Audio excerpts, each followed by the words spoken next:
우리 같이 한번 말씀을 같이 봅니다. 누가복음 2장 10절부터 14절까지의 말씀입니다. 누가복음 2장 10절부터 14절까지의 말씀. 성탄절의 연속으로 주님 오신 그 의미가 우리에겐 얼마나 소중한 것인지, 또 우리가 얼마나 소중하기에 하나님께서 이 땅에 우리에게 오셨는지, 그런 의미까지도 한번 같이 살피면서 나갔으면 좋겠습니다. 누가복음 2장 10절부터 14절까지 천천히 같이 봉독합니다. 시작.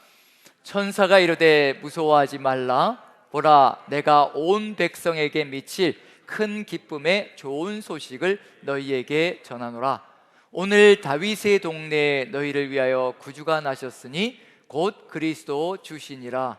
너희가 가서 강보에 쌓여 구유에 누워 있는 아기를 보리니 이것이 너희에게 표적이니라 하더니, 호련히 수많은 천군이 그 천사와 함께 하나님을 찬송하여 이르되, 지극히 높은 곳에서는 하나님께 영광이요 땅에서는 하나님이 기뻐하신 사람들 중에 평화로다 하니라. 아멘. 아멘. 예수님께서 오신 것이 14절, 우리에겐 참으로 소중한 의미가 있는 거죠. 지극히 높은 곳에서는 하나님께 영광이요 땅에서는 하나님이 기뻐하신 사람들 중에 평화로다. 하늘에는 영광, 땅에는 평화, 줄여서 이렇게 우리가 고백을 할 때가 많죠. 자, 하늘에는 영광이요 땅에는 평화라고 이야기하셨는데, 주님이 오신 것이 바로 그와 같은 목적을 가지고 이 땅에 오셨다라고 분명히 선포하고 있는 중이거든요. 2000년이 지금 지난 지금의 현실은 어떤 것일까 한번 생각해 보신 적이 있으신지요? 예수님께서 분명히 이 땅에 오시면서 하나님께는 영광이요 땅에는 평화라고 분명히 선포가 되어졌고, 2000년의 시간이 흘렀습니다. 2000년의 시간이 흘렀다면 땅에는 평화가 정말 임해야 되는 것이 아닌가라는 기대를 가져볼 수가 있는데, 지금 우리가 살아가는 삶의 현실 속에서 평화가 가득 들어차 있는지, 전쟁과 갈등이 가득 들어차 있는지 한번 살펴본다면 어느 쪽이 더 클까라고 한번 생각해 볼 필요가 있을 것 같습니다. 전쟁과 평화가 공존하고 있는 상황 속에서 평화가 더 큰 것이 아니라 전쟁과 갈등이 더 큰 요소로 부각되고 있는 것이 아닌가라는 생각을 해볼 때, 주님께서 이렇게 주신 이 말씀이 실현되지 않고 있다면 주님의 오신 목적이 무엇일까? 그럼 여기서 이제 한번 생각해 봐야 될 것이, 우리 부름받은 우리 그리스도인들의 정말 소중함이 어떤 의미일까? 주님께서 우리와 함께 사역하기를 원하시고 우리와 함께 동역하기를 간절히 소망하신다는 점에서요, 우리가 얼마나 소중한 존재인가도 다시 한번 더 깊이 생각해 볼 수 있지 않을까라는 생각이 듭니다. 하나님께서 하시려고 하셨다면요 이미 모든 것이 다 실현되어졌을 겁니다. 그런데 우리와 함께 하시는 하나님이시기 때문에, 우리와 함께 동역하시는 하나님이시기 때문에 지금도 우리와 함께 이 일을 이루어가기를 간절히 소망하신다는 점에서 우리가 얼마나 소중한 존재인지 주님의 오심과 더불어서 같이 한번 나눠봤으면 좋겠습니다. 지난 월요일 날 저녁 때 우리 장로님들과 함께 송년식도 가지면서 식사도 같이 하고 대화도 같이 나누면서 한 해를 돌아보고, 또 내년에 또 나아갈 길들로 같이 좀 대화를 나누면서 좋은 시간을 가졌습니다.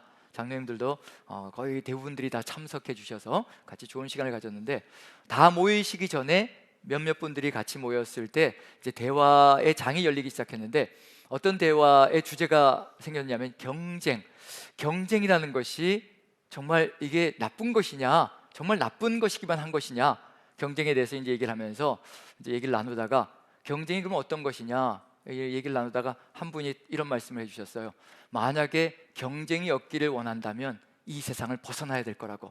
정말 죽어서 하나님 나라 가지 않는 이상은 이 세상에 살아가는 한에서는 경쟁이라는 것을 벗어날 수가 없을 것이라는 거, 그건 맞는 말씀인 것 같습니다. 우리가 이 땅에 발을 딛고 살아가는 한은, 주님이 재림하시지 않는 한은 아마 경쟁은 절대 사라지지 않을 것이라는 것, 그런 경쟁이 사라지지 않는 세상 속에서 그럼 우리 그리스도인들은 어떻게 될 것인가? 왜냐하면 경쟁이라는 것은 상당히 때로는 사람을 힘겹게 버겁게 할 때가 있다는 얘기거든요. 우리도 경쟁을 하면서 살아온 세월이지만 그 경쟁 속에서 도태되어지는 수많은 사람들이 있다는 것, 그럼 우리가 그리스도인으로서 그런 상황들을 어떻게 이끌어 나가야 될 것인가? 그게 아마 우리가 또 고민해야 될 부분이 아닌가라는 생각이 듭니다. 왜냐하면 경쟁이라는 것은 모든 게 공평해야, 공정해야 경쟁이 될 수 있는데, 엄밀하게는 우리가 공정한 상황 속에 있지는 않거든요. 유대인들의 탈무드 속에 어떤 말이 있냐면요, 형제의 개성을 비교할 때는, 형제의 개성을 비교하면 모두 살리지만 형제의 머리를 비교하면 모두 죽인다라고 얘기를 합니다. 어떤 면에서는 상당히 일리가 있는 말이죠.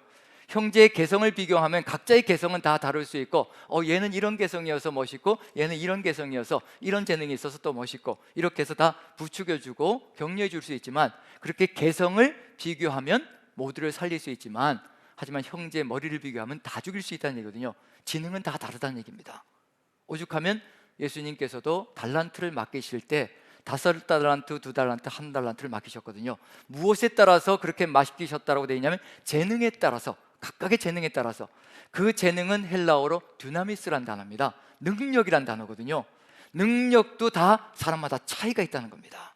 그럼 결국은 하나님께서도 인정하시는 바거든요. 능력은 모두 다 차이가 있는데 똑같은 것을 놓고 경쟁을 하라고 한다면 이것처럼 심각한 일이 없는 거죠. 그런 점에서 이 세상 속에서 경쟁을 하기 시작한다면 분명히 뒤로 밀려나는 사람들이 있을 것이라는 것, 그런 것을 우리는 그리스도인으로서 어떻게 이끌어 나가야 될 것인가, 하나님께서 어떠한 세상을 이끌어가기를 간절히 소망하시는가를 같이 한번 돌아본다면 주님의 오심과 더불어서 우리의 삶도 다시 한번 소명으로 나아갈 수 있는 길이 열리지 않을까라는 기대를 가져봅니다. 가장 큰 것이, 이 세상 속에 경쟁이 부추겨지는 가장 큰 것이 아마 비교가 아닌가라는 생각이 듭니다. 비교는 언제부터 시작될까요? 비교는 언제부터 시작될까요? 우리 인생의 비교는 어디서부터? 뱃속에 있을 때부터 시작되지 않나요? 초음파 검사를 시작하면서부터 이제 뭐를 달고 있느냐에 따라서 이제 비교가 되기 시작하고, 태어나면 또 어떤 일이 벌어질까요? 이제 어린이집 들어가면 어린이집 들어가기 전에도 이미 태어나면 한 1개월, 2개월, 3개월 되면 이제 뭘 시작하냐면 우리 애가 목을 가눴어요. 1개월밖에 안 됐는데 목을 가눴어요. 그리고 한 2개월, 3개월 되면 우리 애가 뒤집었어요. 이제 못 뒤집는 아이들은, 같은 개월인데 못 뒤집는 아이들은 이제 경쟁에서 처지기 시작하는 것처럼 느껴지기 시작하는 거죠. 부모님이 두려워지기 시작하는 거죠. 그 다음에 어린이집 들어가면 또 뭐가 될까요? 이제 한글을 누가 먼저 떼었느냐. 그 다음에 또 유치원 들어가면 또 어떻게 될까요? 이제 영어 알파벳을 누가 먼저 또 외웠느냐. 이런 것들 하나하나가 경쟁이 되고 비교가 되어서 아이들이 점점 더 이제 평가가 되기 시작하는 거죠. 이런 세상을 어릴 적부터 시작해서 초등부, 그리고 중고등부를 거치고 대학 들어가서 이제 청년이 되기 시작하면 거의 이제 뭐 탈진 상태가 될 정도로 수많은 경쟁을 거치고 왔기 때문에 그 정도가 되어서 무너질 단계가 될까 하는데, 그런 상황 속에서 또 우리 시대에 또 비교하는 것이 있죠. 또 SNS라는 것이 있습니다.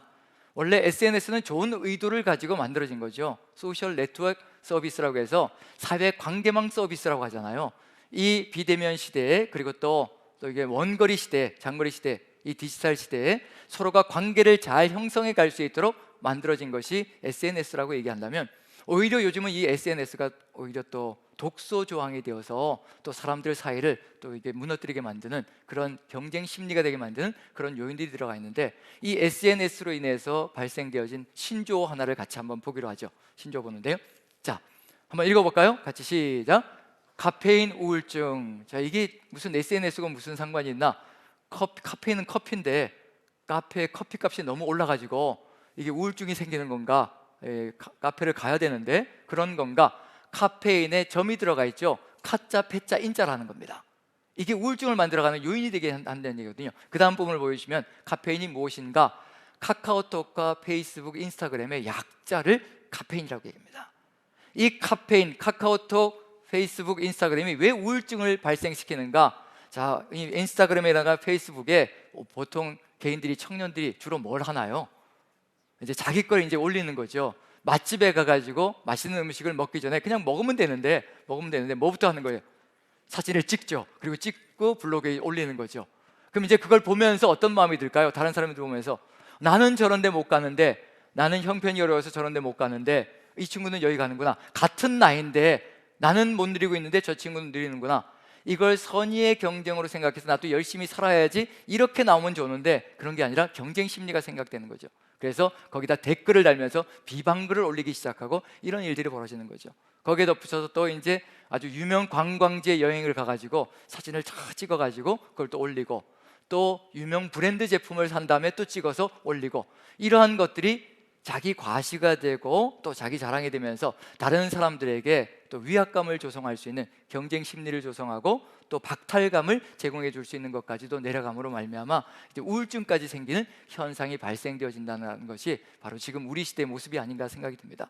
이런 현상은 절대로 여기서 멈추지 않을 것이고요, 더 심각하게 나갈 것이라는 것을 이미 하나님의 말씀은 우리에게 보여주고 있습니다.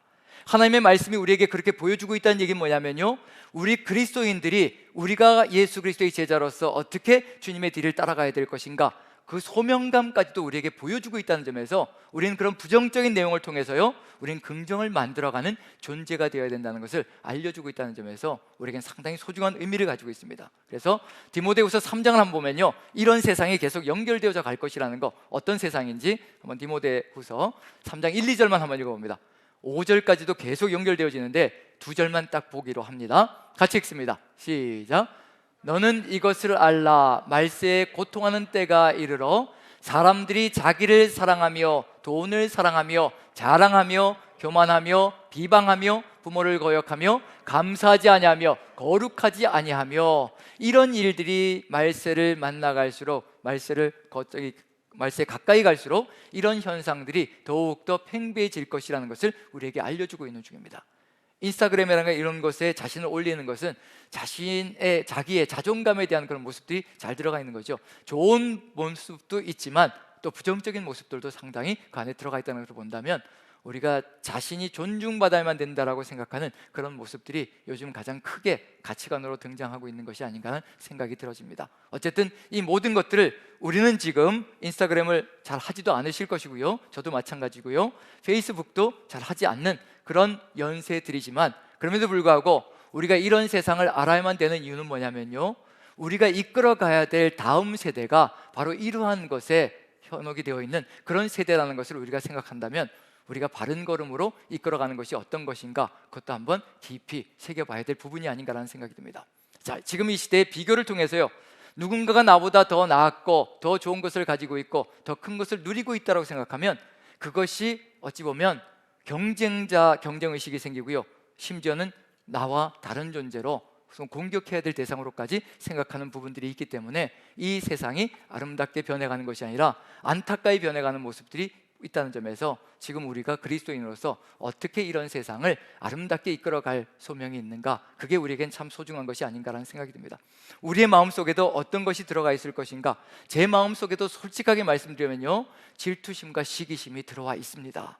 누군가가 더 크게 되고 더 잘 되고 이런 모습들을 보면 제 안에서 시기심이 있고 질투심이 있다는 것을 제가 스스로 고백할 수가 있습니다.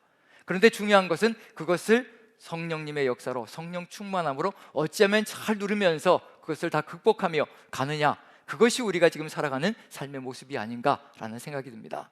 이게 우리 시대만의 문제가 아니고 이미 고대로부터 성경 안에도 이러한 일들은 벌어지고 있다는 것, 하나님의 백성을 향해서도 이런 일이 벌어지고 있고요, 그런 세상 속에서 하나님의 백성을 불러내실 때 그런 세상 속에서 어떻게 살아가기를 소망하시는가, 그게 이제 우리가 바라봐야 될 삶의 모습이라는 점에서 경쟁은 늘 있었고 그 안에 두려움과 공포도 들어가 있고요, 근심과 걱정도 들어가 있습니다. 비교하면서 벌어지는 일들이거든요.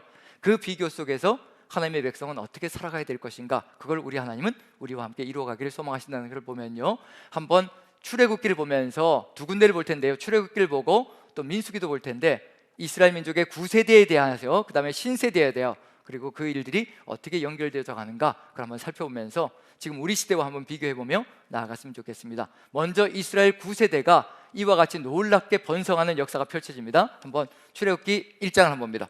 1장 7절 한번 읽어보죠. 이런 역사가 펼쳐졌습니다. 같이 읽습니다. 시작. 이스라엘 자손은 생육하고 불어나 번성하고 매우 강하여 온 땅에 가득하게 되었더라. 이스라엘 민족이 하나님의 축복으로, 하나님의 인도로, 하나님이 함께 하심으로 이와 같이 놀라운 역사, 애굽에서 이처럼 강대하게 변해갔습니다. 놀라운 번성인 거지요. 이건 세상도 놀랄 만큼 대단한 번성, 대단한 부흥이라고 볼 수가 있습니다. 그 정도로 거대하게 변했습니다. 그리고 8절 9절 한번 읽어봅니다. 8절 9절 같이 읽습니다. 시작. 요셉을 알지 못하는 새 왕이 일어나 애굽을 다스리더니 그가 그 백성에게 이르되 이 백성 이스라엘 자손이 우리보다 많고 강하도다. 벌써 바로가 이스라엘 민족, 자기 나라 안에 들어와 있는 이스라엘 민족이 이처럼 놀랍게 강성하게 부흥하고 많게 거대하게 변하고 있으니까 벌써 비교가 되기 시작하는 거죠. 비교에서 뭐가 나타나기 시작하냐면요, 거기에서 이제 뭔가 긍정으로 갈 것이냐 부정으로 갈 것이냐 나타나기 시작하는데, 세상은 이것을 바르게 이끌어가지 못한다는 게 안타까운 겁니다. 이스라엘 자손이 우리보다 많고 강하다, 다른 존재가 많고 강하고 더 커지면 어떤 의식을 갖기 시작하는가, 이게 세상의 모습이라는 얘기거든요. 10절을 보시면 이와 같은 태도를 취합니다. 자, 같이 한번 읽어보죠. 시작. 자, 우리가 그들에게 대하여 지혜롭게 하자. 두렵건대 그들이 더 많게 되면 전쟁이 일어날 때 우리 대적과 합하여 우리와 싸우고 이 땅에서 나갈까 하노라 하고. 뭐가 들어오기 시작하나요? 상대방이 나보다 더 많고 강하니까 뭐가 훅 들어오기 시작하냐면요, 두려움이 밀려오기 시작합니다. 공포가 밀려오기 시작합니다. 동역자로 보는 것이 아니라 경쟁자로 보고요, 대적으로 치부해버리기 시작합니다. 이게 세상의 모습일 수 있다는 얘기거든요. 누군가가 세상 속에서 나보다 더 크고 강하고 더 많아지고 더 많은 것을 누리는 것으로 더 번성해가는 것을 모습을 보면 그 사람을 나와 같이 연합해야 될 존재로 생각하고 나가는 것이 아니라 도태시켜야 되고 제거해야 되고, 그리고 대적으로 삼아서 경쟁자로 삼아서 없애버려야 될 존재로 생각한다는 얘기거든요. 이게 세상이라는 겁니다. 그리고 나서 또 11절 12절 보시면요, 같이 한번 읽어봅니다. 같이 시작. 감독들을 그들 위에 세우고 그들에게 무거운 짐을 지워 괴롭게 하여 그들에게 바로를 위하여 국고성 비돔과 라암셋을 건축하게 하니라. 그러나 학대를 받을수록 더욱 번성하여 퍼져나가니 애굽 사람이 이스라엘 자손으로 말미암아 근심하여. 어쩜 이렇게 학대를 하는데도, 없애려고 이렇게 몸부림을 치는데도 더 번성하여 나간다. 누가 지키기 때문일까요? 하나님께서, 에베네셀의 하나님께서 끝까지 지키시고 약속을 이루어가고 계시는 중이거든요. 하나님께서 지키시는 백성은 절대로 누구도 무너뜨릴 수 없습니다. 그게 이스라엘 민족의 일이거든요. 그로 인해서 바로가 근심합니다. 처음에는 두려움으로 가득 들어찼다가 이젠 근심으로 가득 들어차기 시작합니다. 이러다가 이제 뭘로 확장되어질까요? 두려움과 근심이 가득 들어차서 이게 해소되지 않으면 뭐가 될까요? 요즘 우리 시대에 우울증이 될 수가 있고 이제 공황장애로도 나갈 수 있는 그런 역사가 펼쳐지는 겁니다. 우리의 삶 속에서도 벌어질 수 있는 일들이 바로 이 안에 그대로 들어가 있거든요. 지금 바로가 그 일을 하고 있는 중입니다. 없애버리려고 안간힘을 쓰고 있습니다. 자, 그럼 여기서 한번 생각해 봐야 될 게 뭐냐면요, 이스라엘 민족을 하나님께서 왜 세상에 보내셨는가? 왜 이스라엘 민족을 선택하셔서 하나님께서 세상에 두셨는가? 목적이 무엇인가? 정말 세상에 두려워하게 만들려고, 세상에 근심하게 만들려고 하나님의 백성을 선택하신 것인가? 절대 그렇지 않거든요. 창세기 12장에 하나님께서 아브라함을 불러내실 때 분명히 목적이 있으십니다. 아브라함을 큰 민족으로 이루게 하시겠다고 약속을 주시고요, 이름을 창대하게 하시겠다고, 그리고 복을 주시겠다고 약속해 주십니다. 그리고 너를 저주하는 자는 저주를 받을 것이고 너를 축복하는 자는 축복을 받을 것이고 세상 모든 민족이 너를 통하여 복을 누릴 것이라, 이런 약속을 주셨습니다.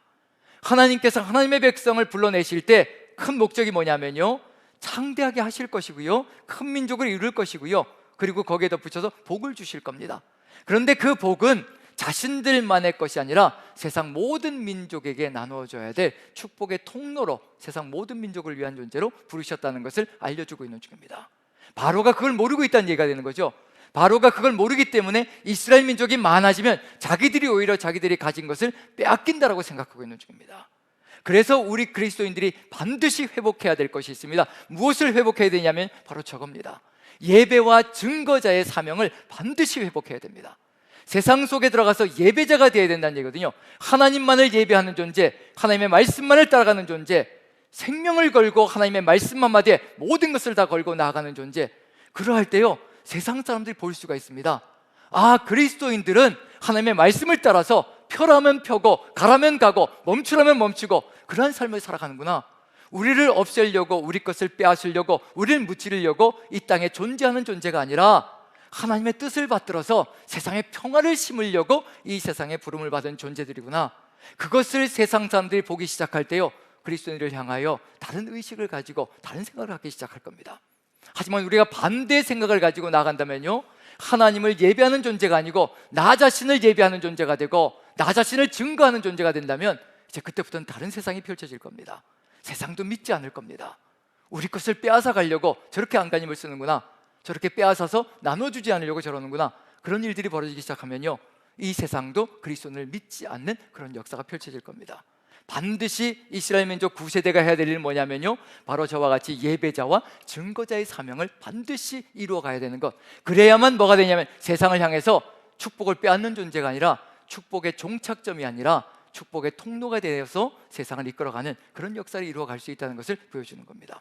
그런데 이스라엘 민족이 출애굽을 해서 9세대가 출애굽을 해서 광야에서 예배자와 증거자가 되었던가요? 아니면 배교자와 참소자가 되었던가요? 하나님을 예배하는 존재가 되어야 하는데 하나님을 부정하고 우상 숭배로 나아가고, 그리고 하나님을 증거하는 존재가 되어야 하는데 하나님을 향하여 불평과 원망을 일삼는 존재로 40년의 광야 여정을 마무리 짓고 맙니다. 그게 9세대의 모습이었습니다. 그러니 얼마나 안타깝겠습니까? 만약에 이러한 9세대 하나님께로부터 배교하고 우상을 숭배하고 그 다음에 또 하나님을 증거하는 존재가 아니라 하나님을 위하여 참소하는 존재가 되어서 가나안 땅에 들어가서 적과 꿀이 흐르는 땅을 누렸다고 생각해 보십시오. 이 사람들을 통해서, 이 9세대를 통해서 세상 모든 민족이 복을 누리는 세상이 만들어질 수 있을 것인가? 가나안 땅에 들어가지 못하는 이유가 무엇인지 분명히 드러납니다. 가나안 땅에 들어가서 하나님의 뜻을 이루어가는 존재가 아니라 자신들의 이상을 실현하는 존재가 될 것이라는 거, 그걸 분명히 하나님도 아신다는 얘기거든요. 들어가지 못하게 만들어 버리시는 겁니다. 그럼 이제 누구에게 희망이 있을 것인가? 이제 신세대에게 희망이 있겠죠. 신세대에게. 그래서 광야를 거쳐가면서 신세대가 모압 땅을 지나갈 때 벌어지는 일이 있습니다. 신세대도 9세대와 더불어서 9세대가 죽어가는 그 상황 속에서 신세대가 광야에서 탄생되어지고 자라가는데요, 그 40년 여정 속에서. 그런데 참으로 감사한 것은, 대단한 것은 하나님께서 그 신세대를 지키시기 때문에 숫자가 줄어들지 않습니다. 9세대도 60만 명 이상에 되는 장정이 있었다면요, 신세대도 역시 마찬가지로 60만 명 이상의 장정이 탄생되어집니다. 광야 여정 속에서도 절대 줄어들지 않았다는 얘기입니다. 하나님께서 지키시고 인도하신다는 얘기가 되는 거죠. 그런데 이것을 보고 세상이 어떤 느낌을 받는지, 지금 바로가 느꼈던 것과 그러면 모압이 느꼈던 것을 한번 비교해 봅니다. 한번 비교해 보는데요, 민수기 넘어갑니다. 민수기 22장을 보시면요, 1절 2절 한번 읽어보죠. 1절 2절 같이 시작. 이스라엘 자손이 또 길을 떠나 모압 평지에 진을 쳤으니 요단 건너편 곧 여리고 맞은편이더라. 십볼의 아들 발락이 이스라엘이 아모리인에게 행한 모든 일을 보았으므로, 여기서 십볼의 아들 발락, 즉 모압 왕 발락이 이 이스라엘 민족이, 이스라엘 신세대가 이 아모리인들에게, 가나안 족속들에게 행한 일을 보고 이제 놀라기 시작하는 거죠. 그래서 3절 한번 읽어봅니다. 3절 같이 읽습니다. 시작. 모압이 심히 두려워하였으니 이스라엘 백성이 많음으로 말미암아 모압이 이스라엘 자손 때문에 번민하더라. 자, 어떤가요? 같은가요? 다른가요? 똑같은 일이 벌어지고 있습니다. 두려움이, 공포가 세상 사람들 속에 들어오기 시작합니다. 이스라엘 민족을 보고 두려움을 느끼기 시작하는 거죠. 9세대에게 바로가 그런 것을 느꼈다면 신세대에게 이 모압 왕이, 모압 족속들이 그것을 느끼기 시작합니다. 두려움이 느껴지기 시작하고요. 왜 두려움을 느꼈는가? 이유가 들어가 있죠. 이스라엘 백성이 많음으로 말미암아 두려움을 느낀다라고 얘기합니다. 이 두려움이 커져서 결국은 뭐가 되나요? 마지막에는요, 모압이 이스라엘 자손 때문에 번민하더라. 이게 바로 왕의 이야기 속에서는 어떤 단어가 나왔던 거예요? 두렵고, 그 다음에 뭘로 끝을 맺었죠? 두렵고 번민이었던가요? 근심이었던가요? 네, 한번 다시 볼까요? 자, 출애굽기 1장 12절 한번 다시 한번 보여주시죠. 예, 12절 같이 한번 읽어봅니다. 시작. 그러나 학대를 받을수록 더욱 번성하여 퍼져나가니 애굽 사람이 이스라엘 자손으로 말미암아 근심하여, 두려움이 근심이 되어서 이렇게 펼쳐집니다. 왜냐하면 많고 강하기 때문에, 이스라엘 9세대가 많고 강하기 때문에 두려움과 근심이 가득 들었었습니다. 그런데 지금 다시 한번 보여주시죠. 자, 3절 다시 한번 읽어봅니다. 시작. 모압이 심히 두려워하였으니 이스라엘 백성이 많음으로 말미암아 모압이 이스라엘 자손 때문에 번민하더라. 자, 저거 번민이라는 단어를 뭘로 바꾸면 좋을까요? 확 바꿔버리고 싶지 않나요? 네, 근심으로. 감사합니다, 권사님. 근심으로 바꿔야 합니다. 히브리어 원어는 같은 단어예요. 히브리어 원어는 같은 단어인데 다른 단어로 번역을 해놔서 같은 것이 아닌 것처럼 느껴지는데, 모압 왕도 역시 마찬가지로, 모압 족속도 역시 마찬가지로 이스라엘의 많은 것을 보고 두려워하고 근심하기 시작합니다. 그럼 이제 어떤 일이 벌어질까요? 두려워하고 근심하면, 그리고 많음으로 들어갔다고 되어 있는 거 보니까, 이 많다라는 것만 들어가 있는 거 보니까 또 뭐 어떤 단어도 나와야 될까요? 바로 왕이 이스라엘이 많고 강해서 두려워하고 근심했다고 되어 있는데, 그 다음에 이제 4절, 5절, 6절 한번 읽어보죠. 5절, 6절 같이 읽습니다. 시작. 그가 사신을 부올의 아들 발람의 고향인 강가 부돌에 보내어 발람을 부르게 하여 이르되 보라, 한 민족이 애굽에서 나왔는데 그들이 지면에 덮여서 우리 맞은편에 거하여 거주하였고 우리보다 강하니 청하건대 와서 나를 위하여 이 백성을 저주하라. 내가 혹 그들을 쳐서 이겨 이 땅에서 몰아내리라. 그대가 복을 비는 자는 복을 받고 저주하는 자는 저주를 받을 줄을 내가 알미니라. 여기도 6절에 뭐가 나와 있나요?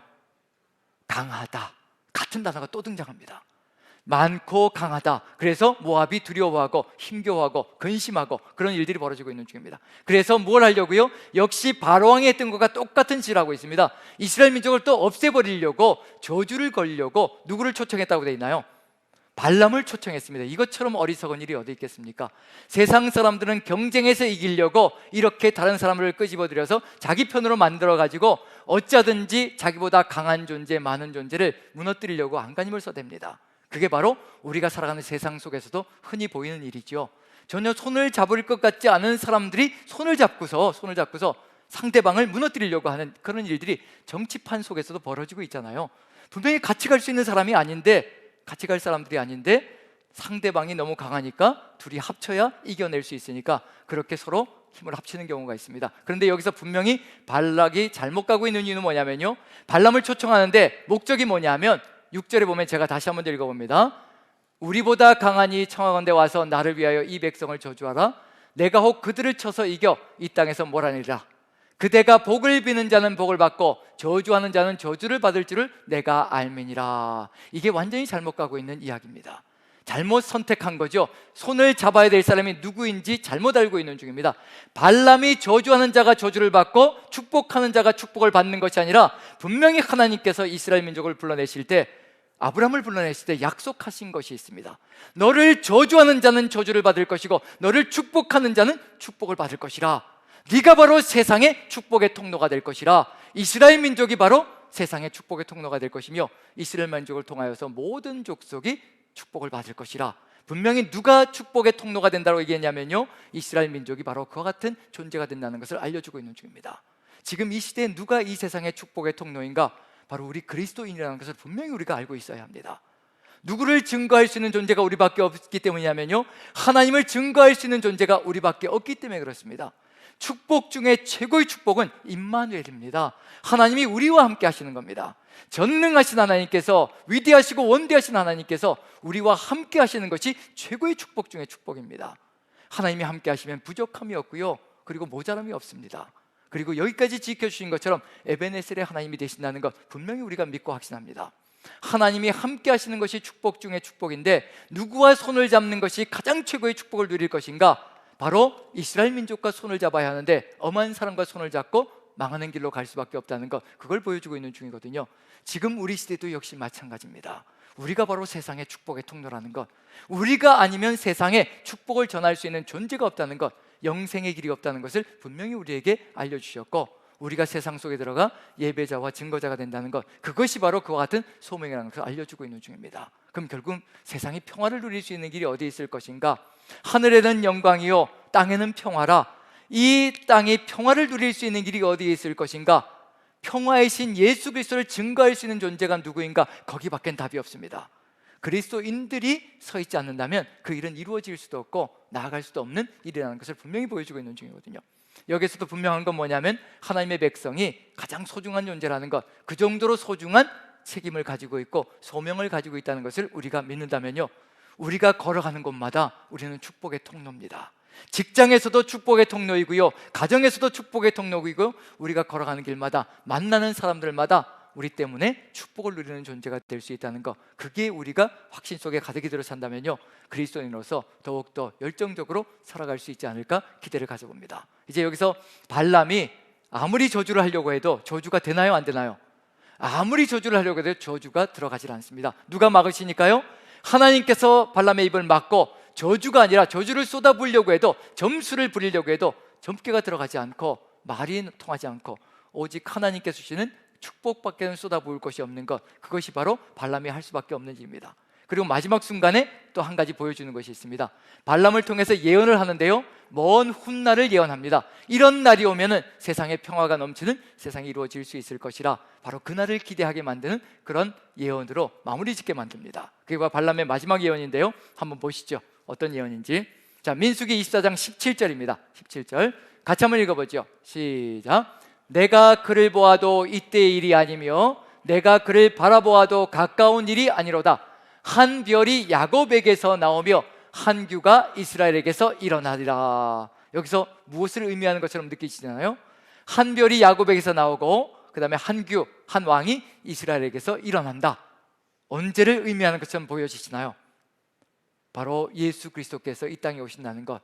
처음은 다윗이 될 것이고요, 이스라엘 땅에서 다윗이 탄생되어지고 그 다음에 다윗을 통해서 또 예수 그리스도께서 오시는 것. 완성은 누구를 통해서 이루어지는 것이냐면 바로 예수 그리스도, 한 왕이 되시고 한 별이 되시는 분, 바로 그분이 이 땅에 오심으로 이제 이러한 세상, 경쟁 세상에서 이제 평화를 이루어가는 세상으로 나아갈 것이라는 것을 그대로 알려주고 있습니다. 내가 그를 보아도 이때 일이 아니고 지금 현재 일어난 일이 아닐 것이고 내가 그를 바라보아도 가까운 일이 아니다라는 겁니다. 언젠가 이와 같은 분이 오셔서 세상을 아름답게 이끌어갈 것이라는 것, 그게 바로 성탄절의 의미이고요, 주님께서 이 땅에 오신 목적이라는 얘기입니다. 또 우리를 불러내시는 뚜렷한 목표가 바로 그 안에 들어가 있다는 것을 분명히 알려주고 있는 중입니다. 지금 우리가 걸어가야 될 길, 이제 오늘 본문의 마지막 부분을 한번 다시 보려고 하는데요, 예수 그리스도께서 이렇게 오셔서 우리와 함께 이루어가기를 간절히 소망하는 것이 있습니다. 자, 하늘에는 영광이고 땅에는 평화라고 말씀드렸습니다. 그런데 지금 평화가 아름답게 이루어지고 있는 중인가요? 아닌가요? 우리 여러분들이 느끼시기에는 어떠신가요? 아직도 아니라는 생각이 너무도 가물가물하게 들죠. 2000년이 분명히 지나왔는데도 불구하고 아직도 아니다라는 생각이 듭니다. 그 이유가 도대체 뭘까? 자, 마지막 절을 한번 봅니다. 오늘 본문에. 자, 2장 14절 같이 한번 읽어보죠. 하늘에는 평화, 이 하늘에는 영광이고 땅에는 평화인데 붙어 있는 것이 있습니다. 같이 한번 읽어보죠. 시작. 높은 곳에서는 하나님께 영광이요 땅에서는 하나님이 기뻐하신 사람들 중에 평화로다 하니라. 자, 땅에는 평화인데 거기에 붙어 있는 것이 있습니다. 뭐가 붙어 있나요? 아무에게나 이 평화가 이루어지는 것이 아니라는 것을 분명히 얘기하고 있습니다. 누구에게 평화라고요? 하나님이 기뻐하신 사람들 중에 평화라고 분명히 얘기하고 있습니다. 하나님이 기뻐하신 사람들 중에 평화. 하나님을 모르는 사람들에게는 절대로 평화가 있을 수 없다는 것을 그대로 알려주고 있는 중입니다. 하나님이 기뻐하신 사람들 중에 평화라. 그 사람들은 도대체 어떤 사람들일까? 아무나 되는 그리스도인이 아니라는 얘기거든요. 나는 그리스도인이라고 주장하는 그런 사람들을 얘기하는 것이 아니라 하나님이 기뻐하신 사람들, 어떤 사람일까? 바로 이 명칭이, 이 호칭이, 이 말씀이 쏟아져 나왔던 적이 있습니다. 예수님께 들려졌던 호칭인데요, 예수님께서 세례를 받으실 때 하늘에서 어떤 음성이 들려졌나요? 하늘이 갈라지며 성령이 비둘기 같이 내리며 이는 내 사랑하는 아들이요 내 기뻐하는 자라. 누가 기뻐하는 자라고 호칭을 받았던가요? 예수님이 바로 하나님의 아들이시고 기뻐하는 자라는 호칭을 받았습니다. 우리도 하나님의 자녀라고 얘기하고 있거든요. 예수 그리스도로 인하여서 우리가 하나님의 자녀가 되었습니다. 그럼 하나님의 자녀라는 존재는 어떤 존재인가? 하나님이 기뻐하시는 존재로 살아가야 된다는 것을 그대로 보여주고 있는 중이거든요. 그럼 누가 걸어가신 길을 따라가야 될 것인가? 그게 우리에게는 답이 될 겁니다.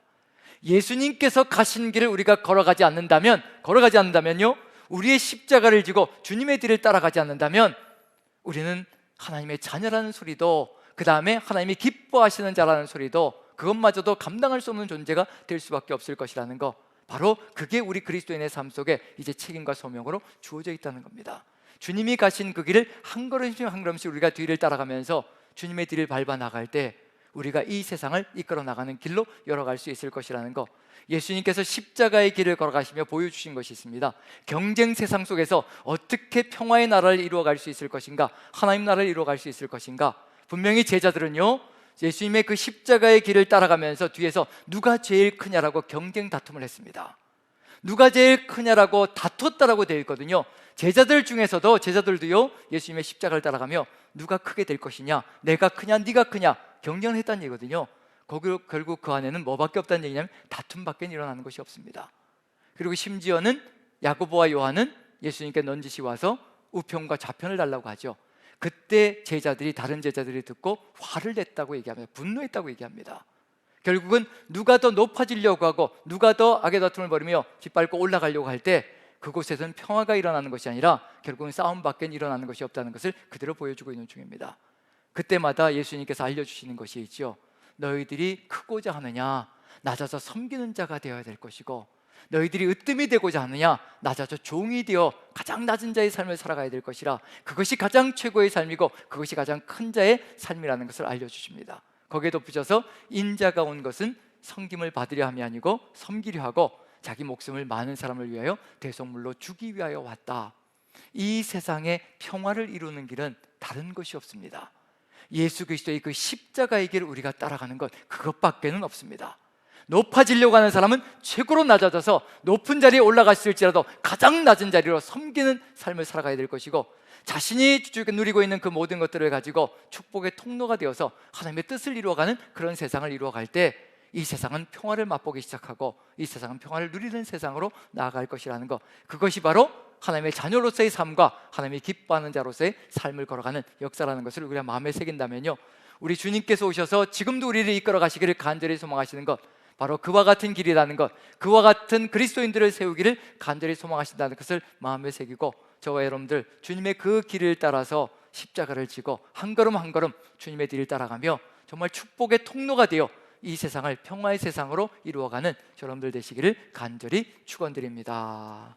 우리 같이 한번 주께 힘을 얻고 같이 한번 찬양 드리며 기도했으면 좋겠습니다. 축복의 사람이라는 제목인데요, 주께 힘을 얻고 그 마음에 시온의 되어가 있는 그대는, 같이 한번 우리 찬양 드리며 기도하는 시간을 갖겠습니다. 가사를 생각하시면서 우리가 얼마나 소중한 축복의 통로인가 한번 생각하시며 찬양하면 좋겠습니다.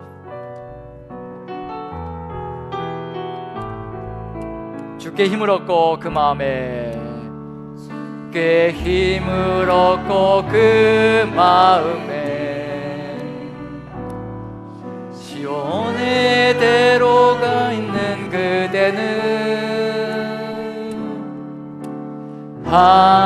하나님의 축복의 사람이죠.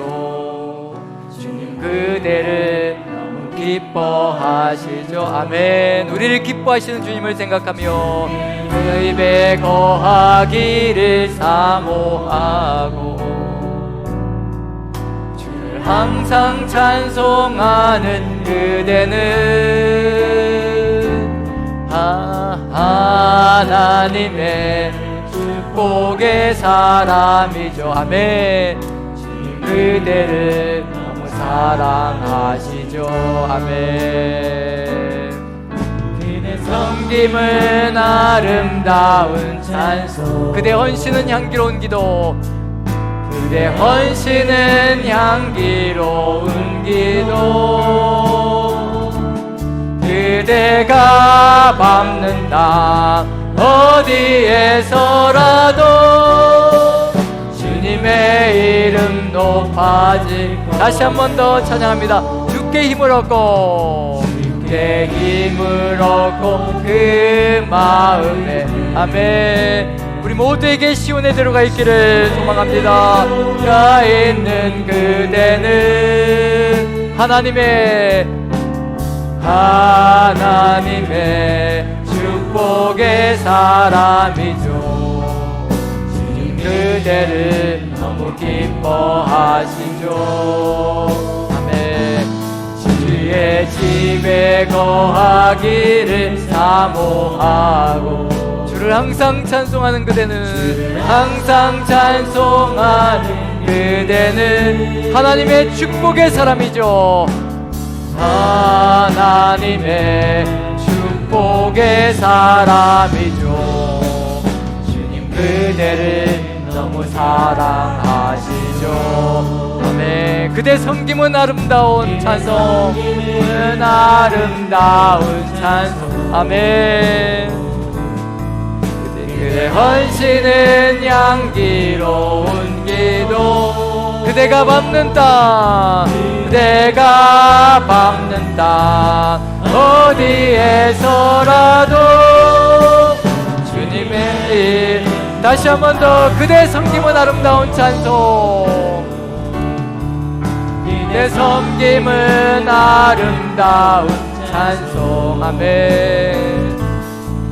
그대 헌신은 향기로운 기도. 그대가 밟는 땅, 여러분들이 밟는 땅, 우리가 밟는 땅 모든 곳이 이라에서라도 주님의 이름 높아질 거예요. 주님의 이름 높아질 거예요. 주님의 이름 높아질 거예요. 아멘. 우리 같이 한번 기도했으면 좋겠습니다. 우리가 얼마나 소중한 존재인지, 우리가 없으면 하나님을 증거할 수 있는 존재도 없고 하나님의 그 축복을 전달할 통로도 없다는 것을 이 세상에 깨닫게 만들어주는 것, 우리가 그리스도인답게 살아가는 것, 우리가 축복의 통로로 하나님의 사람들로 이 땅 위에서 든든하게 주의 말씀을 따라 예배자로 살아가는 것, 그것이라는 것을 마음에 새기며 우리 주님께서 이 땅에 오셔서 우리를 예배자로 세워주시고 우리 증거자로 세우셔서 세상에 평화를 증거하기를 간절히 소망하시는 그 마음을 우리 가슴에 품고 같이 한번 한 목소리로 이 소명을 이루어내게 도와주시옵소서. 축복의 통로가 되게 하여 주시옵소서. 하나님을 증거하는 존재가 되게 도와주옵소서. 삶으로 그 일을 이루어내게 주의 성령께서 함께 하여 주시옵소서. 다 같이 한 목소리로 주여 한번 해주시네 기도합니다. 주여! 주여! 사랑의 하나님, 우리의 삶을 지켜주시고 인도하여 주옵소서. 우리가 아버지 부족하고 미력합니다. 우리를 통하여 역사하기를 간절히 소망하시는 우리 주님, 우리가 아니면 세상 속에 아버지의 사랑을 증거할 수 있는 존재가 없다는 것, 우리 구주 예수 그리스도를 증거할 수 있는 존재가 없다는 것, 그것처럼 우리를 가치 있게 세워주셨고 우리를 이렇게 대단한 소명자들로 축복의 통로로 아버지 세워주셨습니다. 우리를 이와 같은 고귀한 존재로 불러주셨으니 참으로 감사합니다. 이 소명을 아버지 아름답게 이루어갈 수 있게 주의 성령께서 아버지 우리 마음속에, 우리의 삶 속에 우리가 이렇게 고귀한 존재임을 깨닫게 도와주시고, 우리가 없이는 세상은 늘 경쟁으로 찌들어가며 죽어가는 세상이 될 것이라는 것, 서로가 서로를 치는 세상이 될 것이라는 것을 마음에 새기고 우리가 이 땅 위에서 축복의 통로가 되어 평화를 이루어가는 존재가 되게 도와주시옵소서. 하나님의 이름이 높아지는 그런 세상을 이루어갈 수 있게 도와주시옵소서. 사랑의 하나님, 우리가 얼마나 고귀한 존재인지 다시 한 번 더 새기게 도와주시옵소서. 우리 주님께서, 전능하신 하나님께서, 그렇게 높고 위대하신 하나님께서 낮고 낮은 것으로 임하셨습니다. 우리를 세우시기 위하여, 우리를 축복의 통로로 세우시고 우리를 구원의 기쁨 가운데 영생의 길로 이끌어 가시기 위하여, 그 놀라운 축복을 주시기 위하여 우리를 불러 세우셨습니다. 우리를 동역자로 세우시고 우리와 함께 일하시기를 기뻐하시는 우리 주님, 우리가 이 세상 속에서 축복의 통로가 되게 도와주시옵소서. 오직 주 예수 그리스도만을 증거하는 예배자가 되게 도와주시고 오직 주님만을 증거하는 존재가 되게 도와주시옵소서. 아버지, 우리가 이 세상 속에서 끊임없이 우리 자신을 증거하는 존재가 되려고 안간힘을 쓸 때가 있습니다. 아버지, 오직 아버지만을 바라보며 아버지의 뜻을 이루어가며 주님만을 증거하는 평생의 삶이 되게 도와주시옵소서. 우리가 증거하는 예수 그리스도를 세상 사람들이 구주로 영접하여 구원의 길로 나아가는 그런 놀라운 역사 있는 새해가 될 수 있도록 주께서 함께 하시고 은혜 가운데 인도하여 주시옵소서. 오늘도 돌아가는 발걸음을 지켜주시고 함께 하시며 정말 이 영광의 직분을 아름답게 이루어갈 수 있도록 주의 성령께서 함께 하실 줄 믿고 우리 구주 예수 그리스도 귀하신 이름 받들어 기도하옵나이다. 아멘. 아멘. 우리 다 같이 일어나셔서 같이 한번 주님 오실 때까지 이 축복의 통로, 예배자와 증거자의 사명을 아름답게 감당하겠노라고 우리 같이 선포하는 시간을 갖습니다. 다 같이 선포합니다. 시작. 아멘. 주 예수여 오시옵소서. 마라나타. 아멘.